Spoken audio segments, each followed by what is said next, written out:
Welcome to my YouTube channel. વિદ્યાર્થી મિત્રો, આજે આપણે ધોરણ 9 જે વિભાગ ડીમાં ચેપ્ટર નંબર 9 જોઈશું, જે વાર્ષિક પરીક્ષાની અસાઇનમેન્ટ આવી છે 2026 માટે. એમાં જોઈએ, પહેલું આપેલું છે એ બી અને સી ડી. આ એ બી અને સી ડી ઓ કેન્દ્રિત વર્તુળની સમાન જીવાઓ છે. એટલે જીવાઓ કેવી છે? સમાન છે. તો સાબિત કરો કે આ ખૂણો એ ઓ બી અને ખૂણો સી ઓ ડી એ બે બરાબર છે. આ તમારો પ્રમેય નંબર છે 9.1. તો ચાલો જોઈએ. પક્ષમાં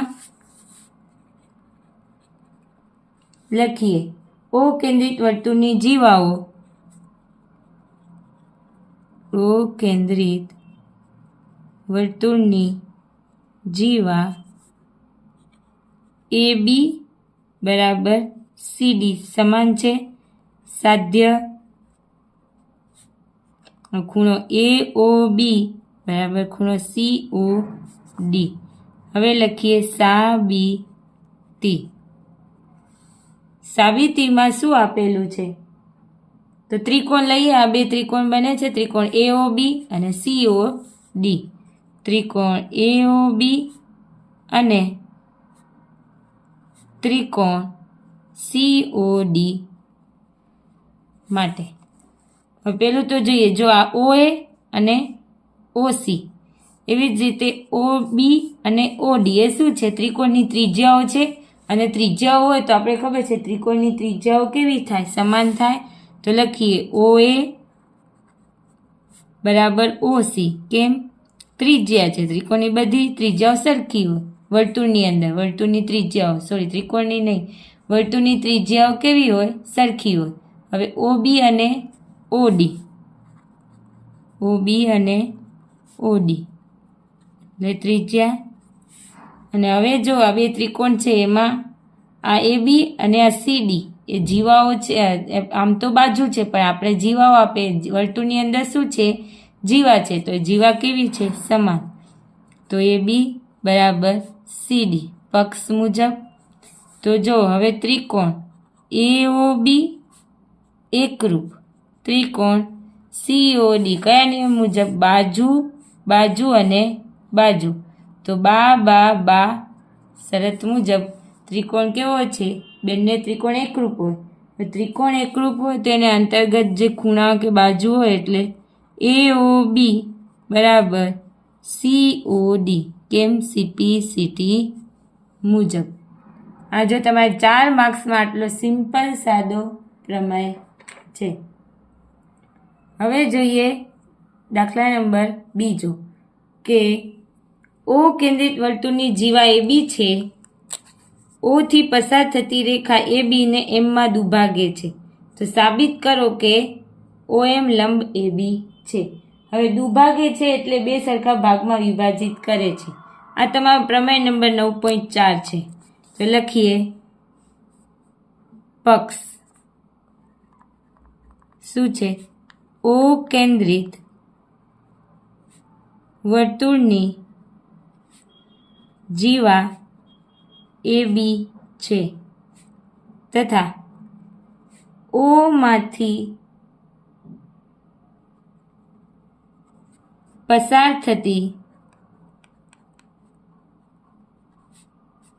રેખા જીવા એ બી ને એમમાં દુભાગે છે.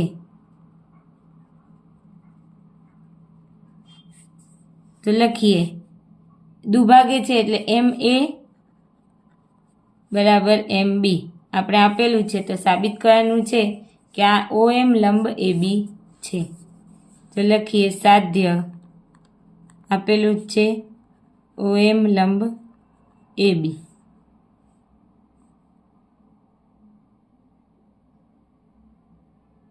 લંબ ત્યારે જ થશે કે જ્યારે એ બે ખૂણા કેવા હોય? એના 90. આ 90 હોય ને, 90 અંશના.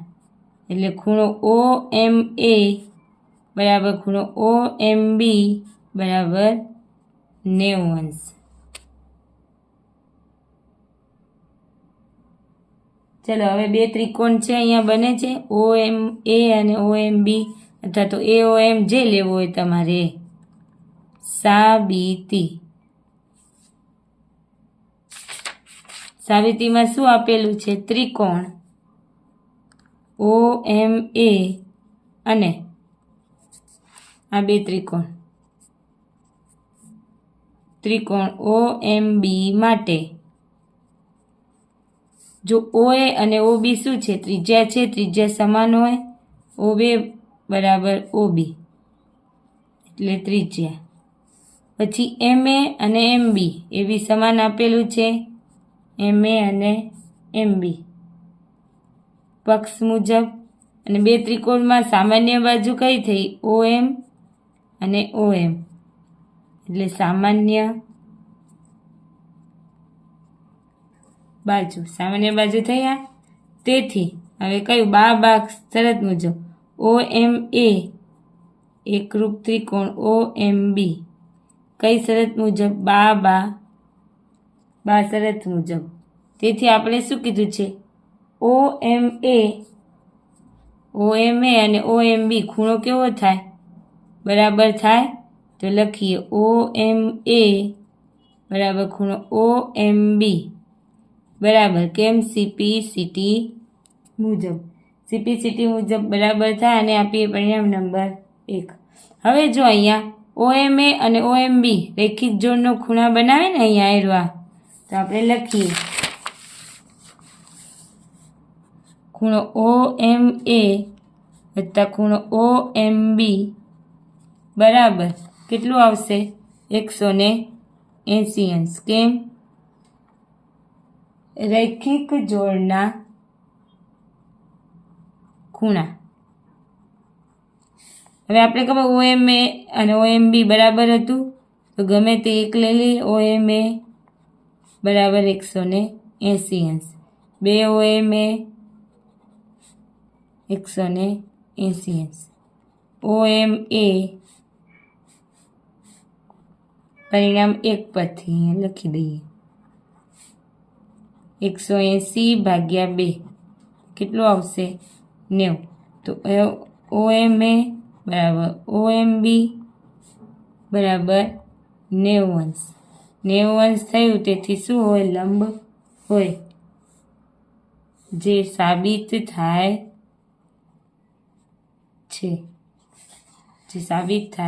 છે. હવે જોઈએ દાખલા નંબર 3. શું આપેલું છે? O કેન્દ્રિત વર્તુળની જીવા AB પર O કેન્દ્રિત જે વર્તુળ છે એની જીવા AB પર કેન્દ્ર O માંથી દોરેલ લંબ રેખાખંડ OM છે તેમ સાબિત. O કેન્દ્રિત વર્તુળની જીવા AB પર O માંથી દોરેલ લંબ રેખાખંડ OM છે તો સાબિત કરો કે OM એ AB ને શું કરે છે? દુભાગે છે, એટલે બે સરખા ભાગમાં વિભાજિત કરે છે. આનાથી પહેલામાં આપણે શું આપેલું હતું કે બે સરખા ભાગમાં વિભાજિત કરે છે અને એને દુભાગે છે એવું લંબ છે એવું સાબિત કરવાનું હતું. આમાં લંબ છે એમ આપેલું છે અને શું સાબિત કરવાનું? દુભાગે છે એવું સાબિત કરવાનું છે. ચલો તો કરી દઈએ. પહેલા તો આપેલું છે પક્ષમાં પ્રતિપ્રમેય થયો આગળના પ્રમેયનું. શું કીધું છે? AB પર કેન્દ્ર O માંથી દોરેલ લંબ રેખાખંડ OM છે તો સાબિત કરો કે લંબ છે એટલે OM લંબ AB થાય. તો ખબર છે ખૂણો OMA બરાબર ખૂણો OMB બરાબર 90° થાય. હવે સાધ્ય તો MA બરાબર MB એ આપણે સાબિત કરવાનું છે. સાબિતી લખીએ. ત્રિકોણ OMA અને ત્રિકોણ OMB માટે OA અને OB OA બરાબર OB કેમ? ત્રિજ્યા છે. પછી OM બરાબર OM સામાન્ય બાજુ થઈ ને, આ બાજુ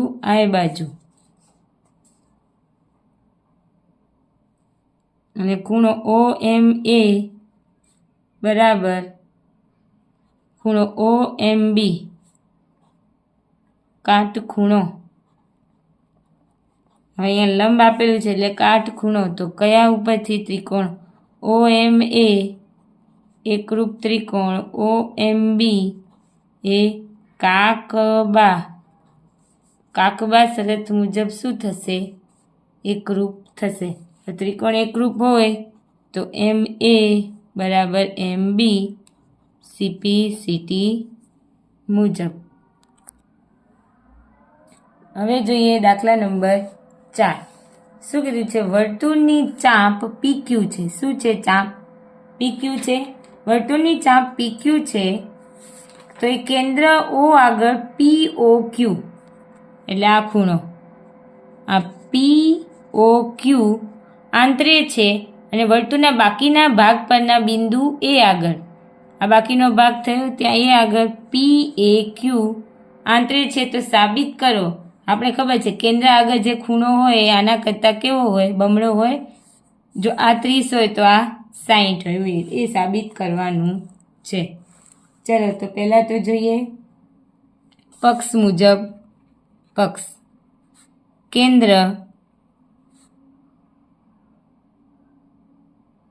O કેન્દ્રવાળા વર્તુળની ચાપ PQ છે.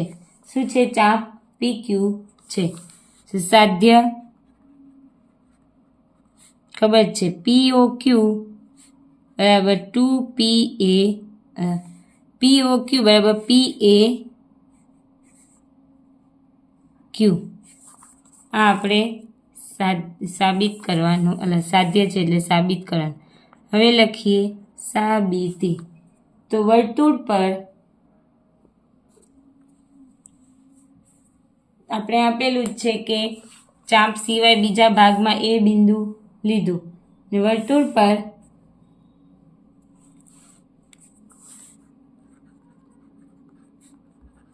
પર PQ સિવાયનું બિંદુ એ લો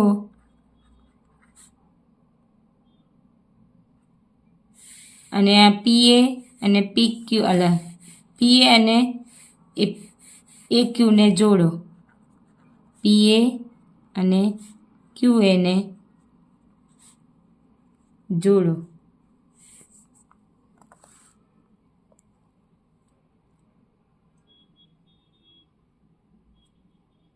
હવે આ AB છે એ શું છે? O માંથી પસાર થતો દ્વિભાજક છે.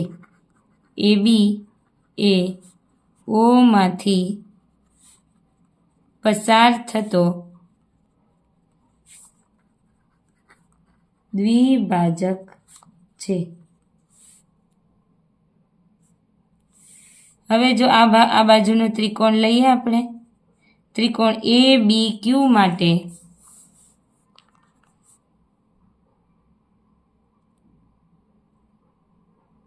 અથવા ત્રિકોણ OAQ માટે આ વાળો ત્રિકોણ લઈએ તો જો આ OQ અને આ OA શું થઈ? ત્રિજ્યા થઈ.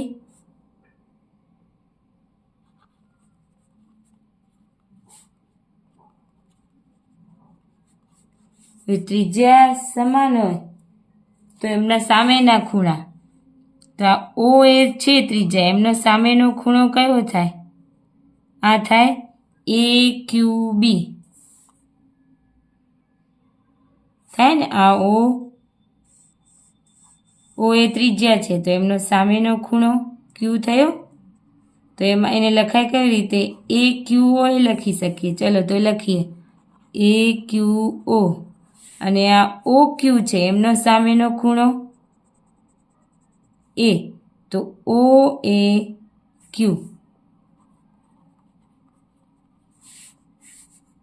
પ્રમેય 7.3 કે બાજુઓ સમાન હોય તો સામેના ખૂણા કેવા હોય? સમાન હોય.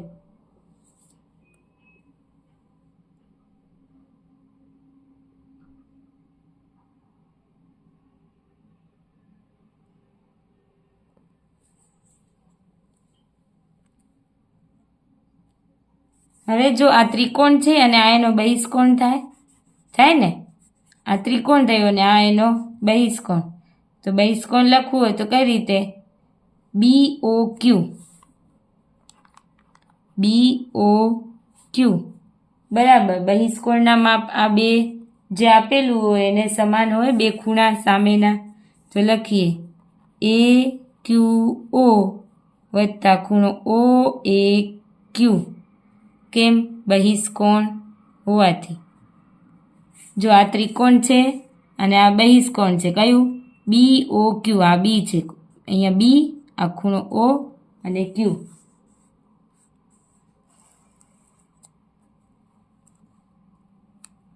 હવે અહીંયા BOQ.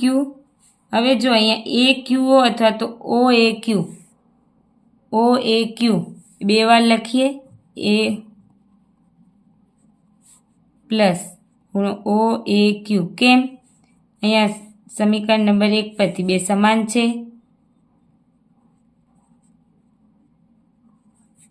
તો લખીએ BOQ બરાબર 2OAQ. થાય ને? 2OAQ. અને આપીએ સમીકરણ નંબર 3. હવે તેવી જ રીતે આપણે શું લીધું તો અહીંયા BOQ લીધું હતું ને, તો અહીંયા લઈએ હવે POB અથવા તો BOP. તેવી જ રીતે BOP એટલે આ ખૂણો થાય આટલો, BOP અહીંયા લીધું હતું BOQ એટલે આ ખૂણો. તેવી જ રીતે આમાં શું આવ્યું? આપણે 2OAQ. તો અહીંયા શું આવશે?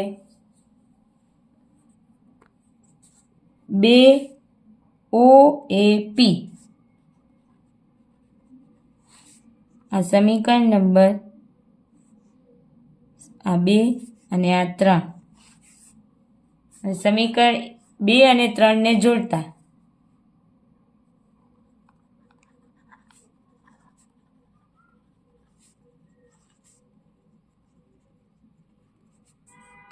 ખૂણો BOQ વત્તા ખૂણો BOP 2 ખૂણો AOQ વત્તા 2 ખૂણો OAP થયું. હવે જો આ BOQ અને BOP તો આખો ખૂણો POQ થયું, ખૂણો POQ બરાબર. હવે બે કોમન કાઢી અંદર OAQ અને ખૂણો OAP. હવે OAQ અને OAP અડધો ખૂણો અને અડધો ખૂણો, આખો ખૂણો જોડી દઈએ તો શું આવે? 2 ખૂણો PAQ થાય ને, આખો ખૂણો, જે સાબિત થાય છે.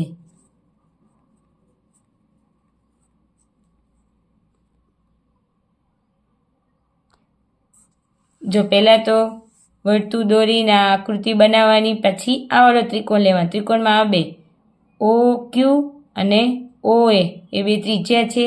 ત્રિજ્યા હોય સમાન હોય તેમના સામેના ખૂણા, OA નો સામેનો ખૂણો OQA અને OQ નો સામેનો ખૂણો OAQ એ બે સમાન છે. હવે સમાન હોય તો આટલો અડધો ભાગ લેવાનો ત્રિકોણનો. હવે આ ત્રિકોણનો બહિષ્કોણ થયો તો એના બે સામેના આ ખૂણા થયા. બે સામેના ખૂણાનો સરવાળો અને બહિષ્કોણ બે સરખા માપના હોય. બે સરખા માપના હોય એટલે અહીંયા OAQ અને OAQ બે બરાબર ઉપર આપેલા છે એ પ્રમાણે બે વાર આવે. એવી જ રીતે આ બાજુનું લેવાનું, કરવાનું નહીં. પછી BOP લેવાનું તો એનું શું થશે? OAP થશે. BOP નો OAP થશે. એ બે વાર આવશે અને બંને પછી સમીકરણને જોડવાના અને જે સાબિત થાય છે.